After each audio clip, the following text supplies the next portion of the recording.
Good afternoon. This is a news update on Dominion Television Ibadan. I am Osainoma Saba. The Senate has summoned the Minister of Education, Dr. Tunji Alausa, and the head of the National Office of the West African Examination Council, WAEC, Dr. Amos Dangote, to explain sudden changes to the 2025-26 Senior Secondary Certificate Examination subject structure.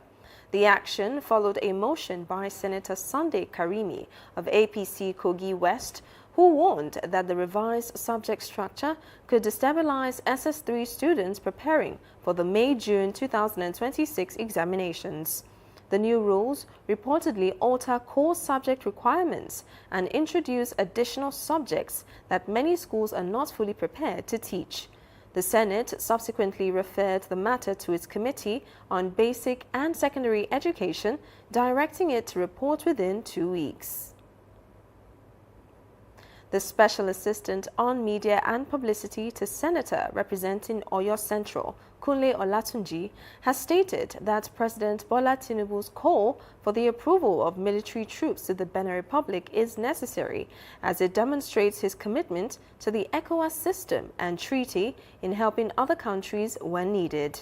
Olatunji stated this in an interview with Dominion News, stressing that African democracy is evolving globally and calling for the need to develop an African democratic process that suits its heritage. Nigeria occupies a very significant role in the sub-region, especially the ECOWAS system. And Nigeria is working on it. It is based on the treaty of ECOWAS establishment that when there are internal crises in some other countries, yes, there should be opportunity for other countries in part of this ECOWAS sub-region to come to their aids. And don't forget that there could be spillover if care is not taken and if the Benin challenge is not curtailed. So the intervention of Nigeria is necessary. Nigeria rising up to that occasion for me is a sign of commitment to the ECOWAS treaty, number one. Number two is a sign of commitment to help neighboring states when they are in trouble.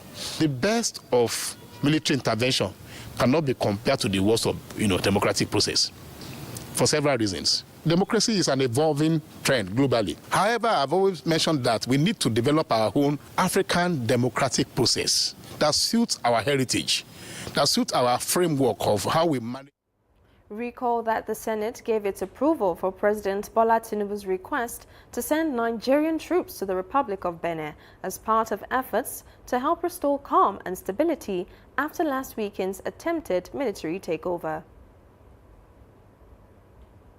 The Economic and Financial Crimes Commission, EFCC, has detained a former Attorney General of the Federation, Abubakar Malami SAN, after he failed to meet the bail conditions earlier granted to him.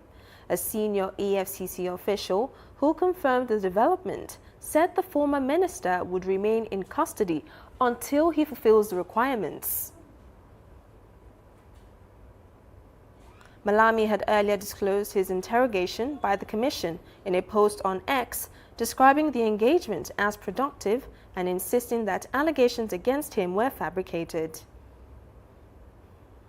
The Oyo State chapter of the Nigerian Union of Journalists has sworn in Abbas Akeem as its new chairman following the union election held at the Press Center Iyagonku, Ibadan. Abbas Akeem defeated his opponents with 143 votes, seconded by Raji Adebayo, who polled 118, while Oladapo Shola had 59 votes. Declaring the election outcome, the returning officer and the vice president of the Nigerian Union of Journalists, Southwest Zone, Ronke Samuel, thanked all and sundry for their support. She said though the election was tough, but the exercise was a success. She has told the outgoing chairman, Ademola Babalola, and his ESCOs for setting good precepts for the union. She, however, dissolved the Ademola Babalola-led administration as she inaugurated the new executives under the leadership of Abbas Akeem. She implored the new chairman to be people-oriented and work to keep the union united. The way I was hearing noise and tumult, even before today, I thought we would not be able to do it. But with God and what the electoral committee have done, we are able The oath of office was administered on the new executives by Barrister Abdul-Jalili Oladimeji, while a certificate of return was also presented to Akeem and his team. It was a celebration galore as the Abbas Akeem supporters could not hide their joy. In his victory speech, Abbas Akeem expressed his heartful gratitude and appreciates the confidence placed on him through the votes of the members. I believe this is a new dawn, and we've already given out our manifesto during the campaign process, and I can only assure everybody that what we wrote in our manifesto will be implemented to the latter. Some members of the union felicitated with the new council ESCO, wishing them a successful tenure. I give God all the glory because the outcome was beautiful. We expected something like this. We were happy that this result came the way it came. Despite the fund that other opponents were able to throw out, but we did not have anything to throw out, but we had God.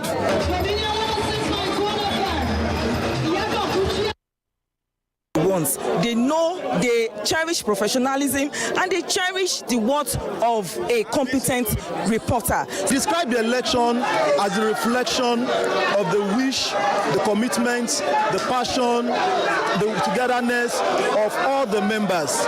There were a lot of odds, a lot of challenges, a lot of difficulties, processes. Some people got disqualified, whatever led to it. So, but then the will of the people, the will and the wishes of the people still manifested. So I describe.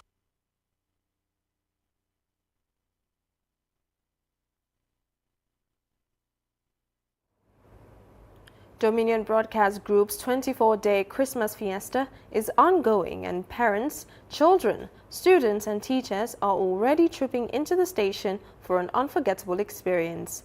The management is inviting everyone to take part in the exciting lineup of activities scheduled throughout the event, all for just 3,000 Naira only. Participants in the Christmas fiesta will enjoy the opportunity to meet their favorite on-air personalities, win amazing gifts, and enjoy many other memorable and thrilling experiences. Rivers State Governor Siminalayi Fubara has defected to the All Progressives Congress APC, dumping the People's Democratic Party PDP. Fubara announced this at a stakeholders meeting at the Government House in Port Harcourt. Fubara revealed that his decision to leave the PDP was driven by the party's failure to protect him during the recent political crisis in the state.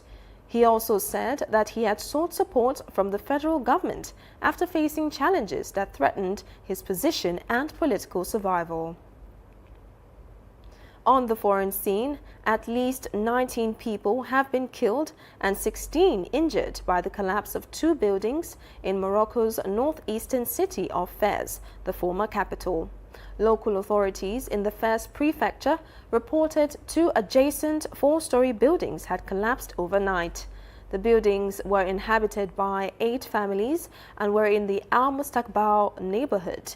The injured were transported to the University Hospital Center in Fez, while search and rescue operations continued around the clock to find others who may still be trapped under the rubble. The United States has asked Thailand and Cambodia to cease hostilities immediately as border clashes extended for a 3rd day, killing at least 10 people and displacing hundreds of thousands.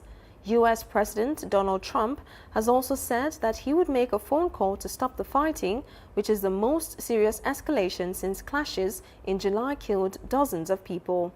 Both countries have blamed each other for reigniting the fighting, which has seen airstrikes and exchanges of artillery fire. Now talking sports, Liverpool legend Jamie Carragher has apologized to winger Mohamed Salah for his verbal attack on the Egyptian. Carragher had labeled Salah a disgrace and suggested that the 33-year-old wants to get his manager, Arne Slot, sacked. Carragher acceded to Richards' request and also expressed his admiration for the former Chelsea star. Meanwhile, Salah was absent from the Liverpool squad that defeated Inter Milan 1-0 in the Champions League at San Siro. This followed his explosive, controversial interview in which he criticized Liverpool and manager Arne Slot. You can visit our website on www.dominion.org.ng to watch us live and interact with us. You can also follow us across our social media platforms: Facebook, Instagram, TikTok, YouTube and LinkedIn at Dominion Broadcast, and on X at DominionCast. And that ends the news update on Dominion Television. I am Osarinoma Saba. Thank you for watching.